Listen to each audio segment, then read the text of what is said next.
autodenominándose como el más grande y considerado uno de los mejores pesos pesados de la historia en el mundo del boxeo. No solo pasaría a la historia por sus hitos deportivos, sino también por su impacto en la sociedad, elevando su voz ante la injusticia y convirtiéndose después en un ejemplo de lucha cuando se enfrentó al único rival que no pudo vencer. Pues, obligado a dejar su imagen intimidante que lo hizo famoso, pasaría sus últimos años dando una última batalla que pese a su fortaleza terminaría perdiendo. Y es que incluso antes de su retiro, cuando intentó recuperar su corona contra Larry Holmes en 1980, Muhammad Ali demostraría ciertos problemas en sus reflejos e incluso su forma de hablar se notaba más lenta. Además, con síntomas de fatiga, con lo que podía ser visto incluso en entrevistas. De hecho, se dice que desde 1977 habría estado mostrando ciertos síntomas por lo que sus propios entrenadores le aconsejaron que se retirara, pero él se negaba. Incluso lo hizo en 1980, cuando presentó signos de hipotiroidismo y fue medicado para tratar esta enfermedad, aunque después se descubrió que realmente no padecía de esto. No obstante, no sería hasta septiembre de 1984, a sus 42 años y 3 años después de haberse retirado del boxeo, que sería diagnosticado con Parkinson, enfermedad que según sus médicos pudo haber desarrollado a partir de todos los golpes que había recibido durante su carrera, los cuales se calculan que serían cerca de 29,000 impactos en la cabeza durante 61 combates profesionales. Esto sin contar los golpes que recibía en entrenamientos, además de las veces que se quitaba sus protecciones y pedía a su sparring que le golpeara en la cabeza para demostrar que él era el más fuerte. Dicho esto, su padecimiento se trataría de un parkinsonismo atípico. Ahora, aunque según algunas opiniones expertas se considera que los golpes por sí solos no provoquen esta enfermedad, igualmente se estima que él habría estado padeciendo de una degeneración neuronal, que en todo caso sí se vería afectada por el boxeo, acelerando su sintomatología. A su vez, ni siquiera el mismo Ali aceptaba que el deporte que lo había convertido en héroe nacional fuese el culpable de su deterioro y llegó a declarar: algunas personas confunden mis limitaciones con daño cerebral. Hay quienes dicen que estuve en el cuadrilátero demasiado tiempo y que el boxeo me causó estos problemas, pero eso no es cierto. Habría tenido Parkinson si hubiera sido un panadero. Tiempo después sería una de sus hijas quien expondría su propia teoría con respecto a los motivos que desde hacía años atrás se indicaban serían los causantes del Parkinson de Ali, asegurando ella por su parte que tendría que ver con su exposición a los pesticidas cuando entrenaba en Deer Lake, Pensilvania, pues existen estudios que afirman que las personas que se hayan expuesto a este tipo de químicos tienen más posibilidades de desarrollar dicha enfermedad. De cualquier forma, con el paso de los años, los síntomas de este padecimiento serían cada vez más notorios,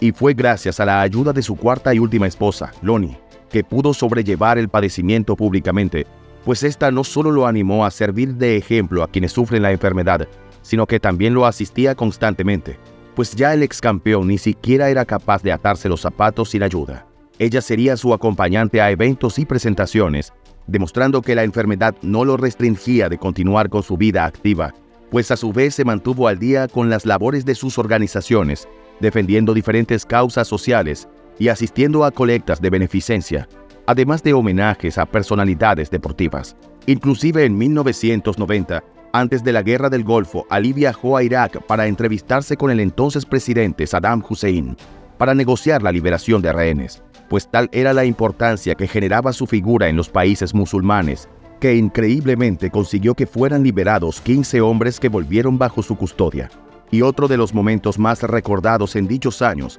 sería cuando encendió el pebetero de los Juegos Olímpicos de Atlanta en 1996, donde también se le entregó una nueva medalla de oro en recuerdo a aquella que había ganado en Roma, por el que él habría lanzado al río Ohio en protesta de no haber sido atendido en un restaurante de Kentucky debido a su color de piel, cuando ya se había convertido en uno de los más grandes atletas de su país. Si bien durante esta aparición el avance de su enfermedad fue muy evidente, demostrando temblores y desequilibrio, pese a ello, continuó creando conciencia sobre la enfermedad que todavía para entonces no era tan conocida, y un año después, junto con el filántropo Jimmy Walker y el médico Abraham Lieberman, fundaron el Muhammad Ali Parkinson Center, una fundación con sede en Arizona, donde se atiende a cualquier paciente sin hacer distinciones étnicas ni raciales, e incluso fue una de las primeras instituciones que incluyó programas integrales de servicios en español. dada la comunidad hispana que radicaba ya para la época en Estados Unidos.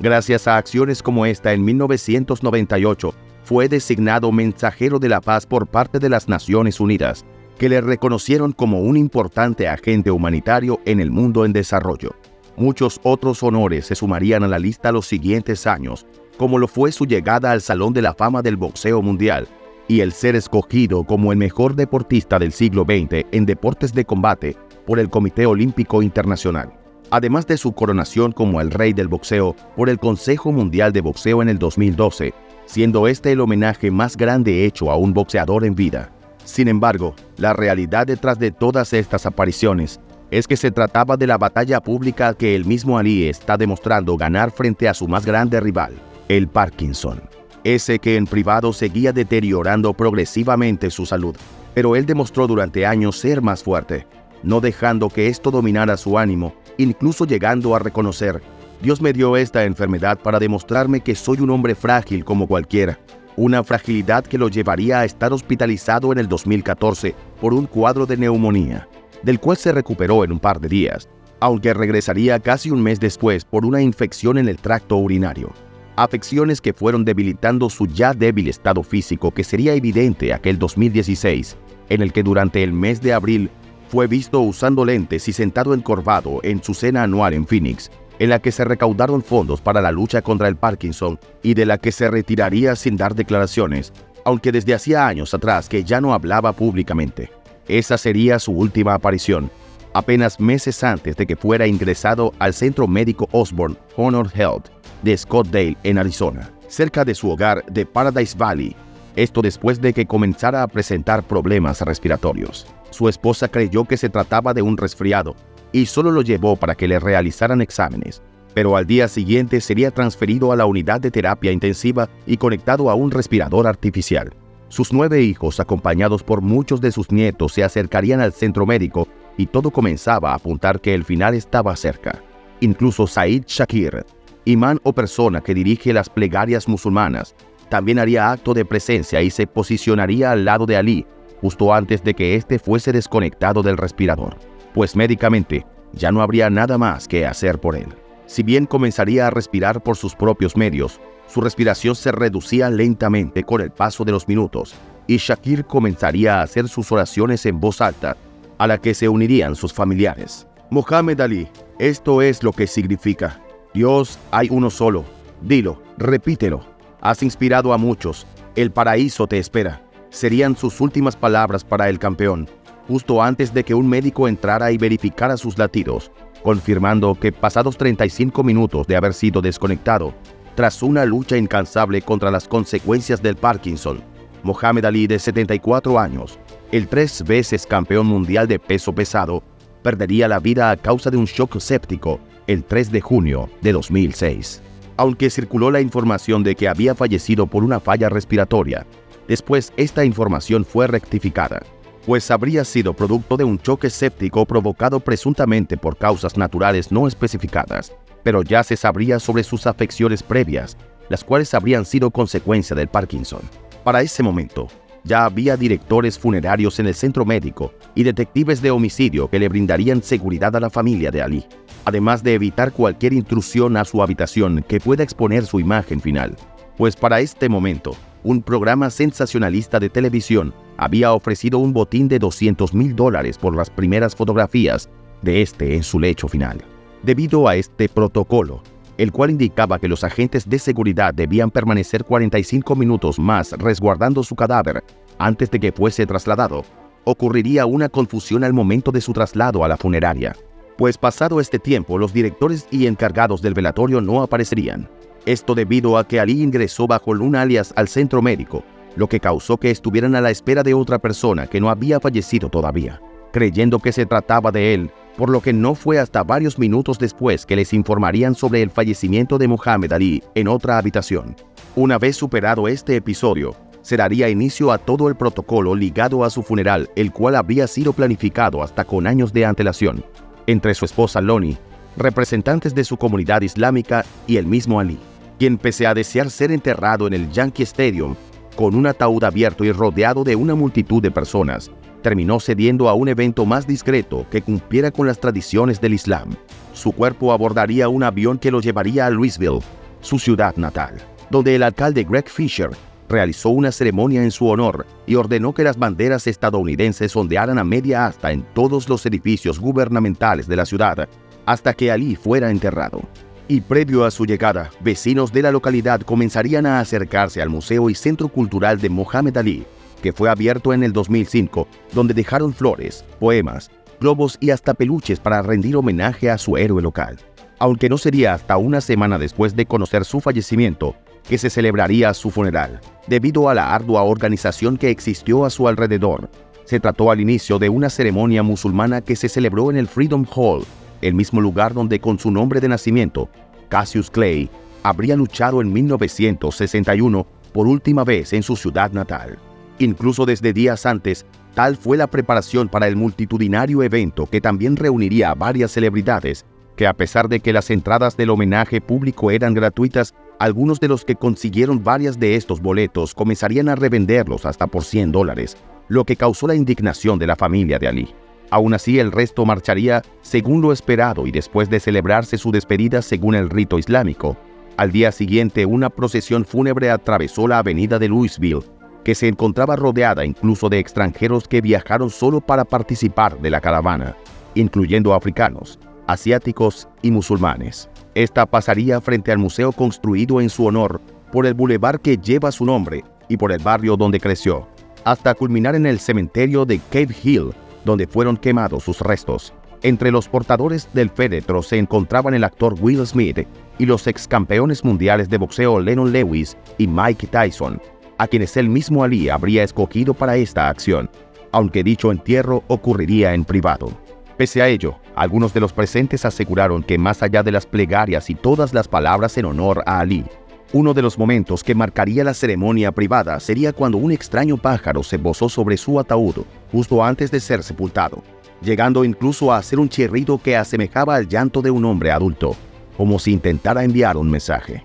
Finalmente, entre lágrimas de casi todos los familiares y amigos más cercanos de Ali, se despedirían en ese momento, aunque después tuvo lugar una última ceremonia, pues si bien ya se había realizado acciones de la comunidad musulmana, tal y como él había indicado, esperaba que el evento, el cual recibiría a más de 20,000 personas, atrajera a todos sin importar su religión, pues esperaba que se reunieran en su homenaje todas las comunidades. De tal forma, en el KFC Jump Center se darían cita a expresidentes, jefes de gobierno de varios países, estrellas de cine y deportistas famosos llegaron para rendirle un último homenaje ese día. Bill Clinton, quien se refirió al boxeador como un soldado de nuestra humanidad, y el comediante Billy Crystal leyeron discursos fúnebres, mientras que figuras como el cineasta Spike Lee, defensor de la igualdad y lucha por los derechos de la población negra, y la actriz Whoopi Goldberg, también se hicieron presente como fieles amistades de Ali, y todo lo que éste representaba no solo en el boxeo, sino en toda la sociedad.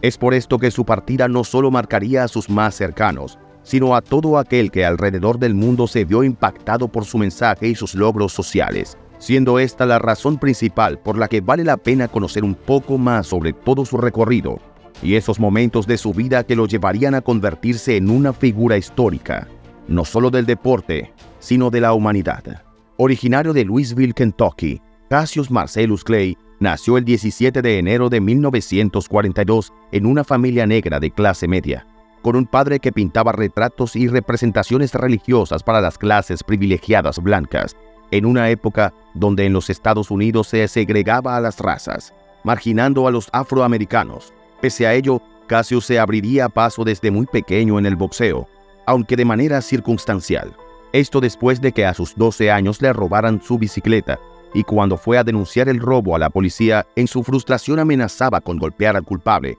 pero sería el policía Joe Martin quien le recomendó aprender a boxear antes de iniciar realmente cualquier pelea. Inesperadamente, el pequeño Cassius le tomaría la palabra y tras asistir a un gimnasio quedaría encantado desde su primer combate, que pese a quedar en el suelo, lo animó a entrenar. En tan solo un par de meses ya presumía su soltura y hasta retaba a compañeros mayores que él, lo que lo llevaría a ganar su primer torneo a los 14 años en peso semipesado, repitiendo su victoria múltiples veces. Su inusual velocidad, anticipando los movimientos del rival, serían su mayor fortaleza, además de su gran dedicación a las sesiones de entrenamiento. Todo esto lo llevaría al inicio y profesionalización en el boxeo en 1960, cuando tras su clasificación a los Juegos Olímpicos de Roma ganaría la medalla de oro en la categoría de semipesados, frente a rivales teóricamente más capacitados a quienes venció con relativa facilidad, cerrando entonces esta etapa amateur en la que consiguió 100 victorias y solo 5 derrotas,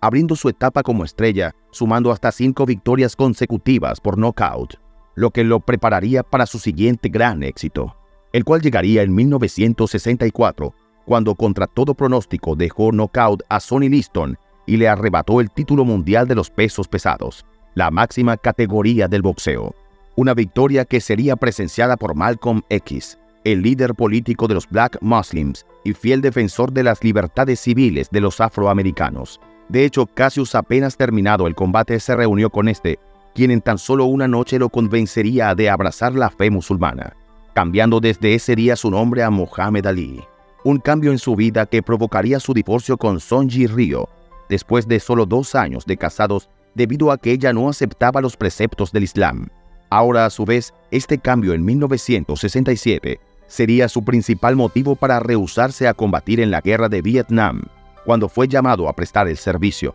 declarándose objetor de conciencia por razones religiosas, a lo que el Estado respondería retirándole sus licencias para boxear y su título. Además, gran parte de la prensa lo atacaría tachándolo de cobarde, y aunque la justicia lo condenó a 5 años de prisión, fue liberado bajo fianza, pero su pasaporte fue confiscado y no se le permitió salir del país ni boxear durante 3 años y medio. Para este punto tenía un récord de 29 victorias sin derrotas, 22 de ellas por nocaut, pero nada lo detuvo de continuar su vida e incluso contraer matrimonio con Kalilah Boyd, una joven de 17 años cuando él tenía 25, y con quien tendría 4 hijos durante sus 9 años de unión. Por otra parte, aprovecharía la pausa forzosa de su carrera para dar conferencias en escuelas, donde además de reafirmar su posición contra la guerra, también hablaba del orgullo de su raza, la reivindicación de la comunidad afroamericana y de la política conservadora de la nación del Islam, convirtiéndose en un símbolo pacifista que trascendería más allá del mundo del boxeo. No obstante, esto también trajo consigo la polémica, cuando se supo que ganaba dinero con sus conferencias, las cuales a su vez influyeron en que otros atletas afroamericanos realizaran protestas antirracistas en instituciones educativas. Sin embargo, esta sería la única forma en la que pudo mantenerse en la luz pública y sacar provecho económico, mientras que como profesional se estima que llegó a perder hasta $4 millones, considerando todas las peleas que no pudo disputar debido a su sanción. Finalmente regresaría al ring en 1970 y ganaría 2 peleas. Pero un año después vendría su esperado enfrentamiento contra Joe Frazier, considerada para entonces como la pelea del siglo, la cual reunió personalidades como Frank Sinatra y Woody Allen. Frazier era un boxeador que contrastaba mucho con su estilo, con un combate cuerpo a cuerpo y contundencia, mientras que Muhammad era de combate a distancia y agilidad en movimiento. A su vez, desde su pausa, se había convertido en un atractivo para los medios y representaba al movimiento antibélico, mientras que su rival era más discreto en su vida personal y defensor del sistema tradicional, lo que se prestó para que Muhammad recurriera a sus típicos insultos contra sus rivales llamándolo lento, estúpido y desabrido. Y si bien empezaría dominando el enfrentamiento, a partir del 4.º asalto Frazier se mostró más agresivo y tras impactar un gancho de izquierda terminó rompiendo el invicto de Muhammad, aunque ambos terminaron en el hospital, pero con una recaudación de $2.5 millones cada uno. Marcarían el mayor cobro de la historia en una pelea que también sería la más vista alrededor del mundo para entonces. Por otro lado, la victoria más importante de Ali ese mismo año sería la emitida por el Tribunal Supremo de los Estados Unidos, cuando éste revocó su condena por evasión de reclutamiento, lo que lo animaría a volver a la acción enseguida, enfrentándose en sus siguientes combates a rivales como Jorgen Blink, Mac Foster, Jerry Quarry y Joe Buckner, recibiendo en este último combate una bata que le dio como regalo Elvis Presley, que se había convertido en uno de sus admiradores. En 1974, volvería a verse las caras con Frazier, primero en una previa de la pelea donde ambos fueron invitados a un programa de televisión, mismo en el que Muhammad volvería con las burlas y llamó ignorante a su rival. provocando su reacción, la cual terminaría con los dos boxeadores sujetados el uno con el otro en el suelo del estudio. Por suerte no pasaría a mayores y la pelea de revancha se realizaría con normalidad, resultando esta vez vencedor Ali, convirtiéndose así en el mayor retador del campeón George Foreman, con quien también se enfrentaría ese mismo año. Pelea que sería patrocinada por el entonces presidente del país africano, Zaire, Mobutu Sese Seko, quien pese a su posición dictatorial no significó un problema para Muhammad, quien curiosamente complacido participó de la que fue conocida como la pelea en la selva, y en la que según expertos, él se encontraba en inferioridad después de que Foreman llegara con 8 victorias consecutivas, de las cuales no habría dejado avanzar a sus rivales más allá del segundo asalto. Además, para muchos, la agilidad de Ali ya no era la misma para entonces, pero esta significaba su redención tras todo lo ocurrido durante su suspensión. Lo que sí tenía a su favor sería al público africano, y agarrando a Foreman de la nuca más una combinación de golpes contundentes en el octavo asalto, Muhammad noqueó a su rival y se consagró como el segundo boxeador de la historia en proclamarse campeón lineal de peso pesado por segunda vez, además de ser el primero en conseguir 3 veces el título de campeón indiscutido de los pesos pesados, convirtiéndose esta en una de las 3 peleas más espectaculares de toda la historia del boxeo. La primera habría sido su primer enfrentamiento con Frazier, y curiosamente la tercera sería su tercer enfrentamiento con Frazier en 1975, que fue llamada Trilla in Manila o Suspenso en Manila, donde nuevamente el patrocinio dependería de un gobierno dictatorial, como fue el de Ferdinand Marcos en Filipinas. De cualquier forma, sería otro histórico enfrentamiento donde ganó Ali, pero ambos aseguraron haberse sentido cerca de perder la vida en pleno combate, siendo esta una de las rivalidades más significativas en la historia del deporte y del boxeo. Y aunque continuó destacándose en otras peleas los años siguientes, anunciaría su retiro en 1979,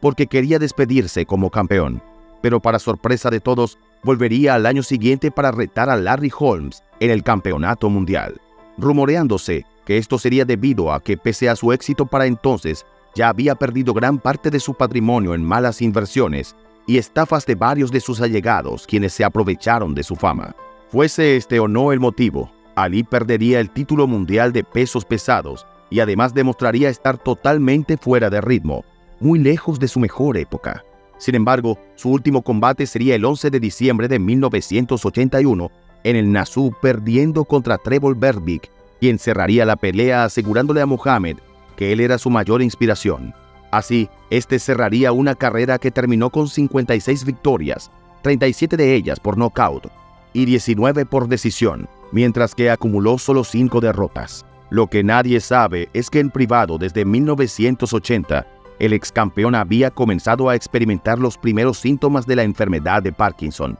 aunque esta no lo detuvo de continuar con su trabajo de filantropía y la lucha por los derechos civiles, además de aparecer en películas y programas de televisión. No obstante, su enfermedad siguió avanzando gradualmente hasta el 2016, cuando ésta le quitaría la vida aquel 3 de junio a sus 74 años, dejando un legado que lo posiciona en la historia de la humanidad como un ícono cultural y un símbolo de la lucha por la igualdad y la justicia, el cual hasta la actualidad sigue inspirando a cientos de personas en todo el mundo.